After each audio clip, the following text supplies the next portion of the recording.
some things that stood out to me. One, as I was watching, I was trying to figure out, like, what is the point of the children going missing? Why is it just these children? And also, why is it just this classroom? But the thing that kind of shifted my focus was Aunt Gladys. Y'all can't tell me Aunt Gladys wasn't creepy. I ain't crazy. I saw her pull a Pennywise from Stephen King popping up in the little woods. Don't y'all remember that scene from the original It when he was like in the graves and he was sitting there talking junk to the kids? It was very reminiscent of that. And then, I mean, like, she be popping down from the ceiling, popping up out of sheets and stuff. She was creepy. If there was anything creepy about this movie, it was Aunt Gladys. I immediately noticed that Aunt Gladys wasn't just kooky, she was spiritual. I know a witch when I see a witch. And of course, she turns out to be a witch. The thing that was cool to me is, so I'm currently a scare actor for Woods of Terror, shout out. And I am a witch in the Baba Yaga house. That means that I have done a lot of research on the Baba Yaga house and the Baba Yaga witch. She is basically Baba Yaga.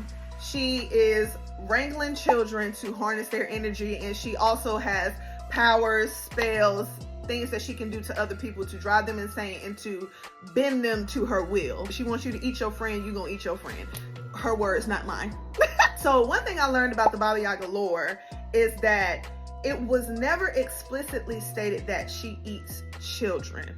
Only that she would take people, take children, take bad people in and do something to them and come out with their bones and things like that. So it's always been implied that she eats people. But what I like about this movie is that it's more so energy harvesting that she's doing. So she says that she's sick. She came to feel better in hopes that the little boy's parents makes her feel better. That's why Aunt Gladys comes into town. And what does she do? She puts them under a spell where they can't speak, can't think, can't talk, can't do it. They're zombies. Literally, eyes just sitting there, zombies. This was something very cool that got pointed out once I did my research. As the movie goes on, or different points in the movie, different points in the story, Aunt Gladys, one, looks very sick and ran down, and then her face gets a little more colorful. It gets a little more clownish. She puts her wig on, like she starts feeling herself. She starts looking a little bit better.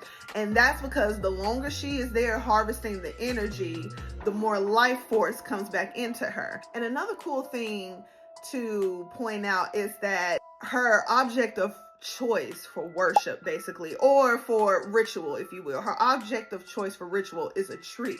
And if you pay attention to the tree begins to bloom more as she gets better. Now, another hidden concept, because stay with me, another hidden concept within the movie is in the background, like TV's playing in the background. If you look at the whiteboard in the background, you see them talking about parasites.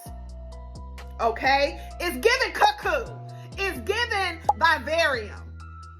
Okay? She's a parasite and she is feeding off of the energy of these people to make herself better. In turn, her tree is blooming. Now, another theory that's out there is that the parasite is actually the tree.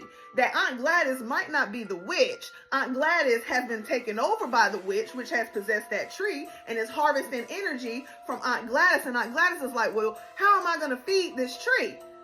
I got to harvest energy from other people to get me better so that I can feed this tree. So that's another theory. But the beautiful thing about the director of this movie is that he basically, and this is something that kind of threw me off, he basically came up with the intro. He said, I came up with the little girl talking in the background that all these kids disappeared, and that was all I had. And he said he basically just wrote the story as he went along. So he doesn't really have a distinct plot for the movie. It's just, this is what he came up with as he was going along. And he literally said it needed an ending. I gave it an ending. It doesn't feel that way though. And it's up to your psychological interpretation of what you're watching and what his brain was probably going through and processing while he was making this movie that makes this movie so good and so unique. Because here's the other theory that's out there, and I like this one. Aside from the Baba Yaga aspect of it, oh, also y'all, this is not a true story. It said it's based off a true story. It's based off of he lost one of his friends, someone that was very, very close to him, and it was his way of dealing with his grief. So grief is tied into this movie as well. I don't want to get in that too much because I've been dealing with grief myself recently, and I ain't going there. But I can understand that he took that as a point, and then, you know, children go missing all the time. Other topic that people think this movie is addressing is school shootings. Honestly, truly believe that this one might be more on point than it just being a Baba Yaga story. I think it's a Baba Yaga story tied in with what's going on in America, especially with our children and school shootings. All right, so this is where we get into the number 217.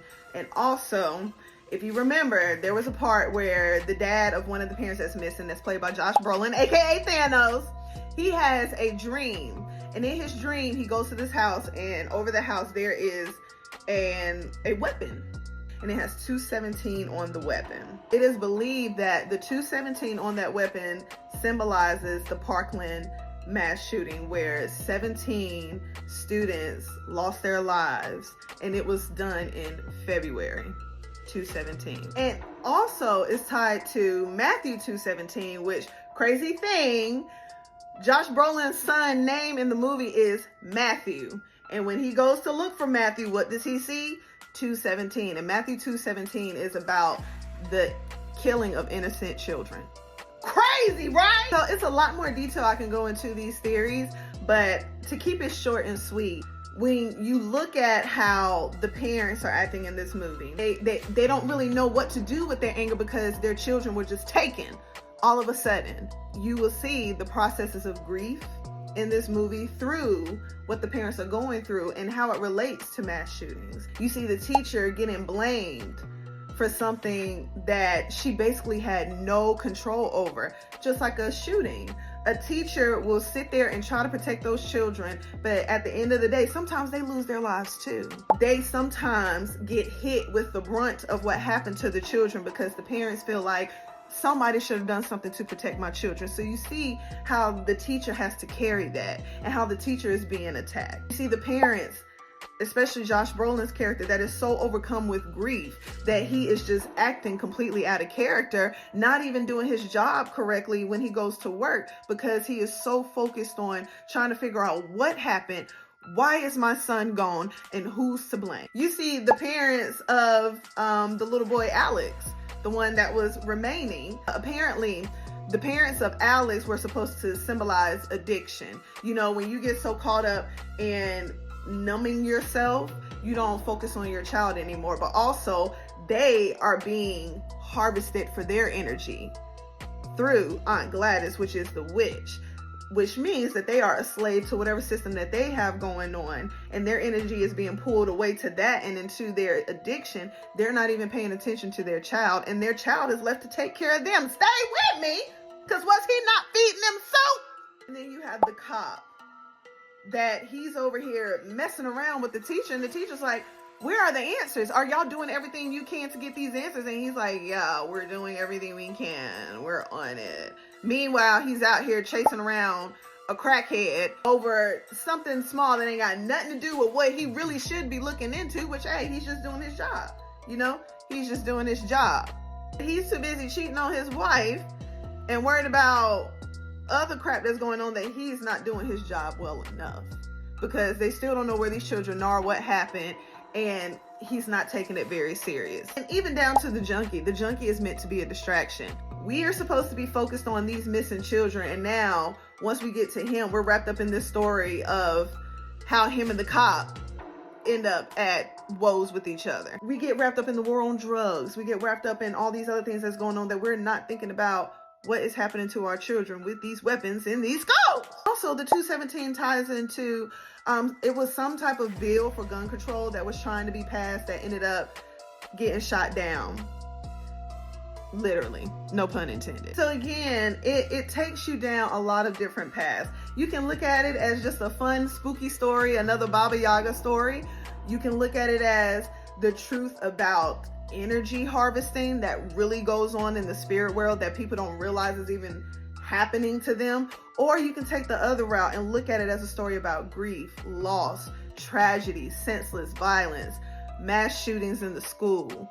You can look at it however you want, because that was the point of the movie. That is what the director wants you to do.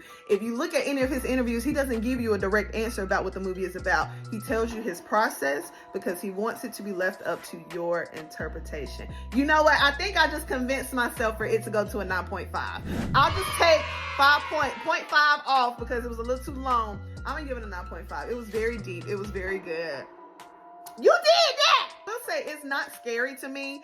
I feel like all of the things that would have been scary were put in the trailer just to kind of draw us in. Well, hold up.